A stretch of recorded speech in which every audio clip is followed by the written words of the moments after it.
Hey everyone, welcome to Dalvoy. Radhika this side and today I'll be giving you some important NCERT book list for UPSC. तो हम जब exam की preparation start करते हैं तो सभी लोग हमें बोलते हैं कि 6th से 12th तक हमें सारी NCERTs पढ़नी चाहिए and NCERTs are very important for clearing your basics and building your foundation.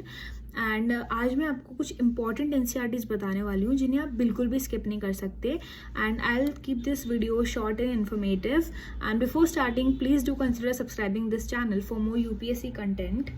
Let's start with polity. तो पॉलिटी में क्लास 11th की Indian constitution at work and political theory ये मोस्ट इंपॉर्टेंट NCERTs है and class 12th के अंदर politics in India since independence, इसे भी आप बिल्कुल भी स्किप नहीं करना। So next is geography. Geography के अंदर क्या होता है ना, जो चीज़ आपको 9th में मिल रही है वो आपको 11th में भी मिलेगी, जो 10th में मिल रही है वो आपको 12th में भी मिलेगी। तो अगर आपको एडवांस लेवल लग रहा है 11th और 12th तो आप पीछे जाके 9th और 10th पढ़ सकते हैं, 6th भी पढ़ सकते हैं, 7th पढ़ सकते हैं। बट अगर आपका थोड़ा थोड़ा बेसिक्स क्लियर है तो आप सीधा 11th और 12th के NCERTs पढ़ सकते हैं। और 11th और 12th की सारी NCERTs बहुत ज़्यादा इंपॉर्टेंट है। ये चारों NCERTs आपको थरली पढ़नी है, इनसे डायरेक्ट क्वेश्चंस आते हैं मेंस में भी और प्रीलिम्स में भी। एंड ज्योग्राफी का ये फुल रिसोर्स इन्हीं को बोलेंगे। अगर ये और एटलस आपने कर ली तो आपकी ज्योग्राफी भी कंप्लीट हो जाती है, आपको रेफरेंस बुक की ज़्यादा कोई ज़रूरत भी नहीं पड़ती है। सो या these are the most important NCERTs for geography. So for science and tech, science में आपको क्लास 9th एंड 10th की NCERT करनी है। इनमें भी आपको फॉर्मूलेज नहीं करने हैं, फॉर्मूले स्किप करिए, सिर्फ आपको बेसिक मेटल्स, नॉन मेटल्स क्या होते हैं, ऑक्सीडेशन क्या होता है, ये सब की चीज़ें मतलब आपको डेफिनेशंस थोड़ी सी पता होनी चाहिए। And in class 12th biology की बुक, ये क्लास 12th की है, इसके अंदर आपको 2 यूनिट्स करना है, मतलब सिर्फ 1 is biotechnology, biotech and second is ecology वाला चैप्टर है, ये आपको करना है। These are enough. इसके लिए आप पूरी बुक भी नहीं खरीदें तो चलेगा, सिर्फ PDF से आप पढ़ सकते हैं। तो ये 2 यूनिट्स बहुत ज़्यादा इंपॉर्टेंट है। Next is economics. इसके अंदर बहुत लोग कंफ्यूज रहते हैं कि हमें कौन सी NCERTs पढ़नी चाहिए। तो आप क्लास 10th की NCERT भी पढ़ सकते हैं इकोनॉमिक्स की, इसमें आपको बेसिक टर्मिनोलॉजीज और एक बेसिक आइडिया लग सकता है। बट क्लास 11th की जो इंट्रोडक्टरी माइक्रो इकोनॉमिक्स है, आप लोग को पता होगा कि एक माइक्रो हम लोग 2 NCERT मतलब इकोनॉमिक्स के 2 सेक्शंस पढ़ते हैं। तो उसके अंदर माइक्रो का सबसे बेस्ट एक्सप्लेनेशन आपको इसमें मिल जाएगा, मतलब इससे आपके माइक्रो इकोनॉमिक्स क्लियर हो जाएगी। Second is Indian economic development.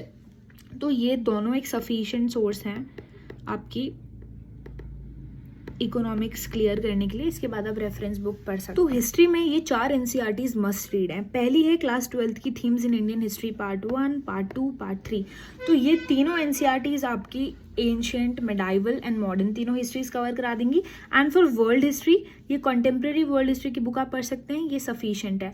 तो इन चारों बुक्स को रीड करने के बाद आप रेफरेंस बुक पे जाएंगे तो आपको एक कॉन्टेक्स्ट समझ में आएगा और इनसे डायरेक्ट क्वेश्चंस भी पूछे जाते हैं। So please don't skip them. के साथ आप आर्ट एंड कल्चर के लिए ये वाली NCERT पढ़ सकते हैं, ये बहुत ज़्यादा इंपॉर्टेंट है और इससे भी प्रीलिम्स में क्वेश्चंस पूछे गए हैं। तो अब बात करते हैं सोसाइटी की। GS 1 के अंदर एक टॉपिक है और इसके लिए आपको ये NCERTs करनी होती हैं। First is introducing sociology, second is social change and development. अगर आपके पास टाइम है तो आप ये कर सकते हैं, बाकी ये ऑप्शनल है। And second is understanding society, ये बहुत ज़्यादा इंपॉर्टेंट आती है, सबसे इंपॉर्टेंट है इंडियन सोसाइटी, इससे डायरेक्ट क्वेश्चंस आते हैं। और जिनके पास सोशियोलॉजी ऑप्शनल है ना, उनको भी ये मस्ट रीड है। सो एक क्वेश्चन ये भी आता है कि हमें NCERT के नोट्स बनाने चाहिए या नहीं।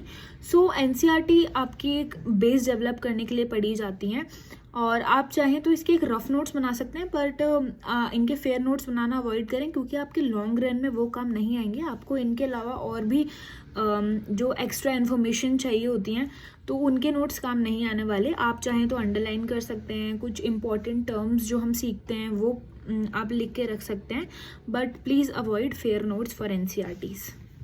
सो आज हमने देखा हमें कौन सी इंपॉर्टेंट NCERTs UPSC के लिए पढ़नी चाहिए। And I am also planning to make a full book list video जिसके अंदर हम सारे सब्जेक्ट्स और उनके रिसोर्सेज, उनकी इंपॉर्टेंट बुक्स, ये सब देखेंगे। And also if you want us to make video on any topic please comment on below. And if you find a channel relevant, please do subscribe, and thanks for watching. Subscribe for more.